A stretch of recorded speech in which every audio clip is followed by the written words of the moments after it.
This video is brought to you by Squarespace. Whether you need a domain, website, or online store, make it with Squarespace. Speaking of Squarespaces, I'm definitely not in one. I'm in space, lol. Isn't it crazy how I'm somehow floating in the void of nothingness where no one should be able to hear me because there's no air to carry sound waves across in space? Yet I'm somehow talking to you in this video regardless. Well, I'm here because of that one time that Elon Musk said fuck it and decided to strap his car onto the top of a fucking rocket and just shoot it into space with a dummy sitting in the driver's seat. That dummy was actually just a decoy for me to green screen myself into space. So here we are, super versions. And now we're back in the box because the budget for these damn things can't afford to support such high-end visual effects as not having an actual green screen setup. But in the past, we've looked at several different celebrity Twitter accounts. There was that one time we looked at Kanye West's Twitter, wherein I talked a little about the I love it memes that were making the rounds back then. And I also refused to show you the one where Nerd City ruined my day a couple times over in the form of Ricky Borwick's asshole. Also, totally unrelated, but Kanye, I'm just saying, now that you follow Pyrocynical, you should also follow the vastly superior Twitter account at Kwite.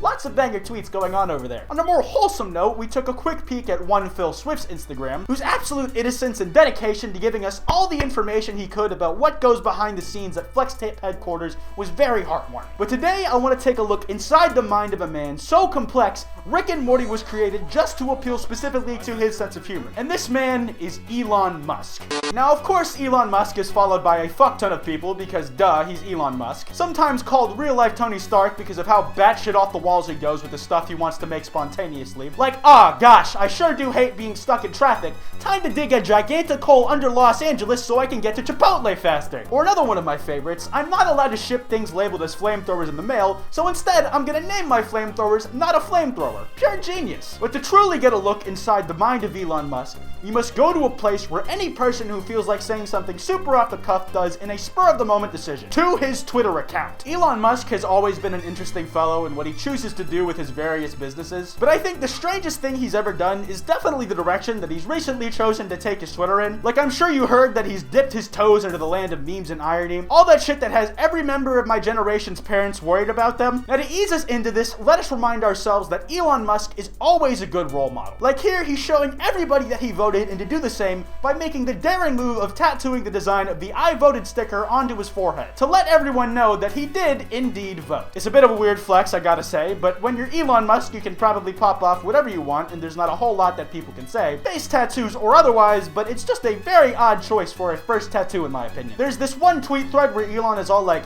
time, and then follows it up with, flies like an arrow, but fruit flies like a banana. I'm not entirely sure how to process this, so I'm just gonna choose not to. Let's move on to the next tweet instead. Now, back in like late October, when all this Elon Musk falling off the deep end of irony shit was happening, he made the mistake of asking the community to send him their dankest memes. Now, before I get into the replies, there are a couple things I want to show you first to start with. And also, Elon Musk himself had a couple choice follow-ups, one being the vehement rejection of moth memes. Another was a tweet with the caption, my Twitter feed right now, and real quick, I really do have to commend Elon for using the acronym of RN correctly. Millions of boomers, every day, mistake it for the letter M, meaning machete massacre. You can help stop this epidemic by subscribing to my YouTube channel. But attached to that tweet is the gif of clone Pikachu slapping the shit out of real Pikachu from the first Pokemon movie, which I can see being a pretty accurate summation of the mess that must have been Elon's Twitter feed at the time. And lastly, Elon's final response was, I said dankish, not darkest, oh my fucking god. He didn't say the fucking part, I just added it in there because I thought it was funny. Too bad it's not. But with all that said, let's dive into some of these responses that old Elon most certainly suffered because of. The first one I would like to present to you was actually in reply to the dankest not darkest tweet, and it's Elisa Simpson giving a very important presentation meme on the subject of Elon Musk shitposting just being a strategy to market towards teenagers. In addition to the genre of presentation memes, we had Bernie Sanders proposing another one of his outlandishly radical ideas to Congress again. This time it was a spoon is just a small bowl on a stick used to eat from a larger bowl. And I think I would have been perfectly happy leading a life devoid of that knowledge, Bernie, but that agency has been robbed of me.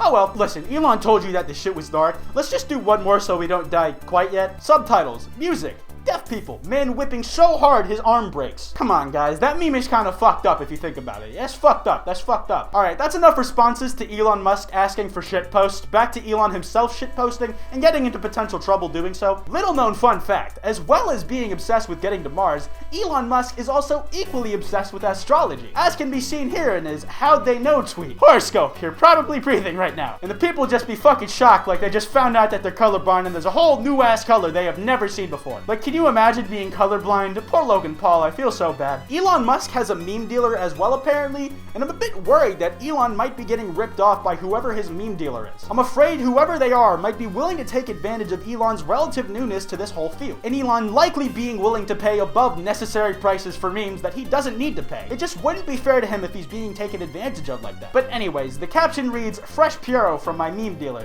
and the meme I'm sure was fresh at the time it got shitposted, but nowadays its age shows. Sometimes the caption makes all the difference. Listen to me, Floyd. You're tripping balls right now. For the love of God, put down the gun and we can talk this through. This must be Elon relating his experience of spunking some weed with Joe Rogan to us in the only form he thinks we'll be able to understand. Poor guy. He should know that just like him, we are fluent in various Asian languages. Now, perhaps the most dangerous declaration Elon Musk has ever made on his Twitter account, bearing in mind that he also called the guy a pedo once, was saying that he loved anime. The world shook at these words. A tweet that garnered 150,000 retweets, 470,000 likes. Countries the world over stopped what they were doing to stare in awe of the declaration, before promptly becoming uninterested because they either didn't know what anime was or they just didn't care. And then they went back to jacking off or whatever it was they were doing beforehand. Oh yeah, Elon also says that he owns a chibi Wolverine, which is a neat little fun fact. And of course, some ambitious chibi figure company decided to try and advertise to Musk by offering to send him some free ones, and were immediately roasted for doing so. As proof of Elon's love for anime in general though, before he made the declaration official,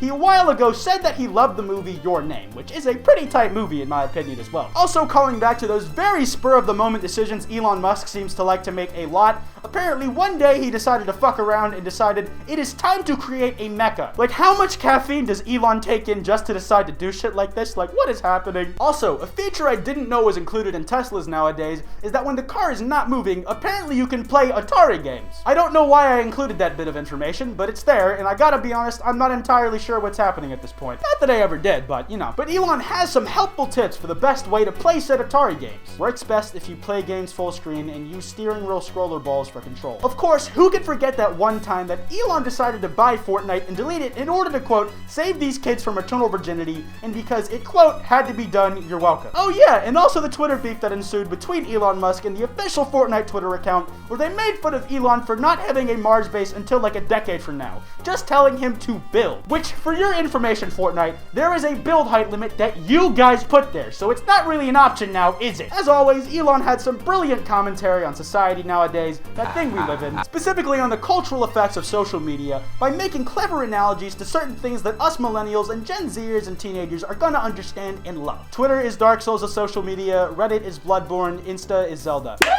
Whoa! I could not have said it better myself, Elon. Nor would I have ever said it at all, probably, because I wouldn't want to. You have no idea what kind of doors you have opened with your words, Elon. Oh yeah, another one of those things that might have just been Elon fucking around was when he decided to just trademark Teslaquila. I'm not sure what for, but if I had to guess, it's for a tequila based off of Tesla. But who knows? Maybe it does something else as well. Can you like pour it in your Tesla in replacement of electricity and it'll run? Who knows? Elon probably. Now, of course, Elon's Twitter shenanigans caught up to him eventually, though of course, only temporarily. This came when Twitter locked his account because of all the tweets he was making, thinking that his account had gotten hacked. And quite frankly, I'm disgusted by this. Elon Musk finally comes out of his shell to fully embrace that weeb shitposting side of himself. The part of him that we had thought gotten left behind when he got his fucked hairline fixed. And what does Twitter do?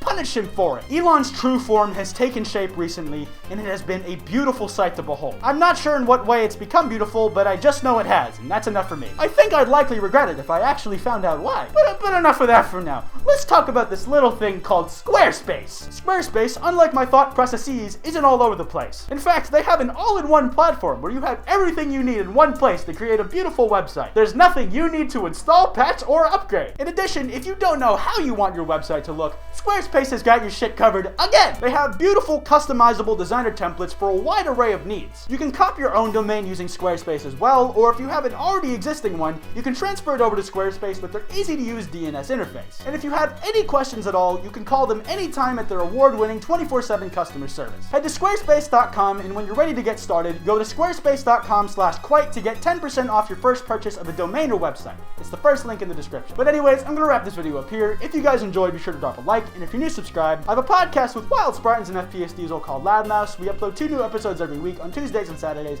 and we're up on iTunes, SoundCloud, and YouTube. If you want to support the channel a little more directly, you can click that join button next to the subscribe button and donate $5 a month to get things like custom badges and custom emotes. It's totally optional, but it helps out the channel and it's much appreciated. You can follow me on Twitter at Kwite and on Instagram at Kwite.png. Links to both of those in the description below. And lastly, I also have a Discord server. Link to that in the description as well if you're interested. Squarespace, Squarespace, Squarespace, Squarespace, Squarespace.